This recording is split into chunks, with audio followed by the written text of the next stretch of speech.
Farce আপনাদের সকলকে জানাই আমার বাংলা মেডিসিন ইউটিউব চ্যানেলের পক্ষ থেকে হার্দিক অভিনন্দন। তো প্রতিদিনের মতো আজকে আবার আপনাদের সম্মুখে হাজির হয়েছি বাংলা মেডিসিন সম্পর্কিত তথ্য নিয়ে আলোচনা করবার জন্য। আপনারা প্রতিনিয়ত আমার এই বাংলা মেডিসিন ইউটিউব চ্যানেলে বাংলা মেডিসিন সম্পর্কিত তথ্য পেয়ে যাবেন। তো আজকে যে তথ্যটা নিয়ে আলোচনা করব সেটি হলো একটি die syrup, antibiotic die syrup, যেটি শুধুমাত্র বাচ্চাদের ব্যবহার করার জন্য, যেটির নাম হলো মক্সক্লাব ডিএস, যেটি তৈরি করেছেন সান ফার্মা লিমিটেড। তো আজকে জানাবো এই মক্সক্লাব ডিএস এটিতে কি রয়েছে, এর কাজ কি, এর সাইড এফেক্ট কী রয়েছে, এটি আমাদের শরীরে কতটা কাজ করে। তো এই সমস্ত তথ্য নিয়ে আজকে আলোচনা করতে চলেছি। তো ভিডিওটা স্কিপ না করে সম্পূর্ণ দেখতে থাকুন। তো এই মক্সক্লাব ডিএস দুটি কম্পোজিশনের সমন্বয়ে তৈরি হয়েছে বা দুটি উপাদান দ্বারা তৈরি হয়েছে, যেটিতে রয়েছে অ্যামক্সিসিলিন 400 mg ও ক্লাভনিক অ্যাসিড রয়েছে 57 mg, অর্থাৎ টোটাল রয়েছে 457 mg। তো অ্যামক্সিসিলিন হলো অ্যামাইনো গ্লাইকোসাইড গ্রুপের ফার্স্ট জেনারেশন অ্যান্টিবায়োটিক ও ক্লাভনিক অ্যাসিড হলো একটি বেটা ল্যাকটিক এনজাইম, যেটা মানবদেহে ইনহ্যাবিটেন্স হিসেবে কাজ করে।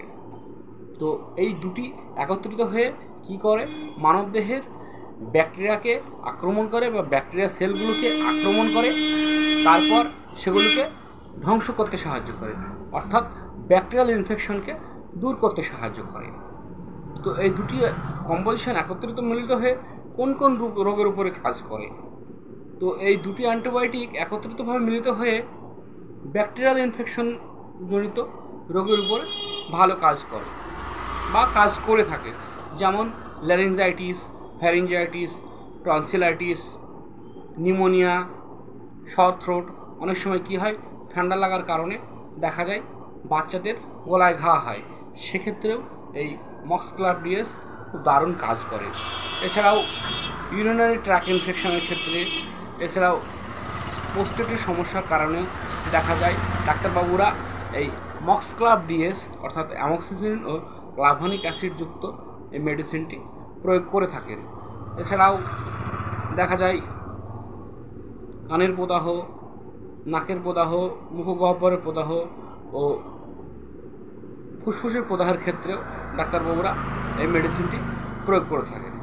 দেখা যায় বাচ্চারা দীর্ঘদিন ধরে ঠান্ডার কারণে অনেক সময় বুকে কফ জমে যায়, তার ফলে শ্বাস প্রশ্বাস নিতে অসুবিধা হয় ও বুকে সাঁয় সাঁয় করে শব্দ করে। সেক্ষেত্রে মক্সক্লাব ডিএস অ্যান্টিবায়োটিক প্রয়োগ করলে কী হয়, অনেক সময় বাচ্চাদের মল তরল হয়ে মল দিয়ে ঠান্ডা অনেক সময় বাইরে বেরিয়ে যায় বা কোলেস্ট্রাইনের মধ্য দিয়ে বাইরে বের হয়ে যায়। তো এটির ব্যবহারের মাত্রা, এটি বিশেষ করে ডোজ 3 বার দেওয়া যায়, তবে বাচ্চাদের দেহের ওজন, তাদের উচ্চতা ও বাচ্চাদের বয়স নির্ধারণ করে ডাক্তারবাবুরা ড্রপ, ড্রাই সিরাপ ও কিট ট্যাবলেট বিভিন্ন রূপে দিয়ে থাকেন। তো এই মক্সক্লাব ডিএস যেটি ব্যবহার করলে শিশুদের সামান্য কিছু সাইড এফেক্ট আমরা লক্ষ্য করি, যেমন মাথা ঘোরা, হালকা বমি বমি ভাব, পেট ব্যথা ও অনেক সময় কী হয়, লুজ মোশন বা ডায়রিয়ার মতো সমস্যা হতে পারে। তো এই মক্সক্লাব ডিএস বা অ্যামক্সিসিলিন গ্রুপের ঔষধ বা অ্যামাইনো গ্লাইকোসাইড গ্রুপের ঔষধ যদি ম্যাক্রোলাইডস গ্রুপের সঙ্গে অথবা অ্যাজিথ্রোমাইসিনের সঙ্গে প্রয়োগ করা ডাক্তারবাবুরা নিষিদ্ধ করে থাকেন। তো এই মেডিসিনটি বিশেষ করে যেসব বাচ্চাদের হার্টের সমস্যা রয়েছে বা লিভারের সমস্যা রয়েছে বা যাদের ডায়রিয়ার সমস্যা রয়েছে বা আমাশয়ের সমস্যা রয়েছে, যেসব বাচ্চাদের বিশেষ করে অ্যামিবিক আমাশয় রয়েছে, তাদেরকে ব্যবহার করা একদমই উচিত নয়। তো এই মেডিসিনটি খোলা বাজারে নিয়ে কেউ গ্রহণ করবেন না, অতি অবশ্যই ডাক্তারবাবুর শরণাপন্ন হয়ে ডাক্তারবাবুর সঙ্গে আলোচনা করে এই মেডিসিনটি আপনার বাচ্চাকে গ্রহণ করাবেন। তো এই ছিল আজকে মক্সক্লাব ডিএস নিয়ে আলোচনা। তো আমার ভিডিওটা যদি আপনাদের ভালো লেগে থাকে তাহলে অতি অবশ্যই চ্যানেলটি সাবস্ক্রাইব করে পাশে থাকা বেল আইকনটি টিপে দেবেন, যাতে করে মক্সক্লাব ডিএসের মতো আরও অন্যান্য ভিডিও আপনাদের সম্মুখে হাজির করতে পারি। সকলেই ভালো থাকবেন, সুস্থ থাকবেন। ধন্যবাদ।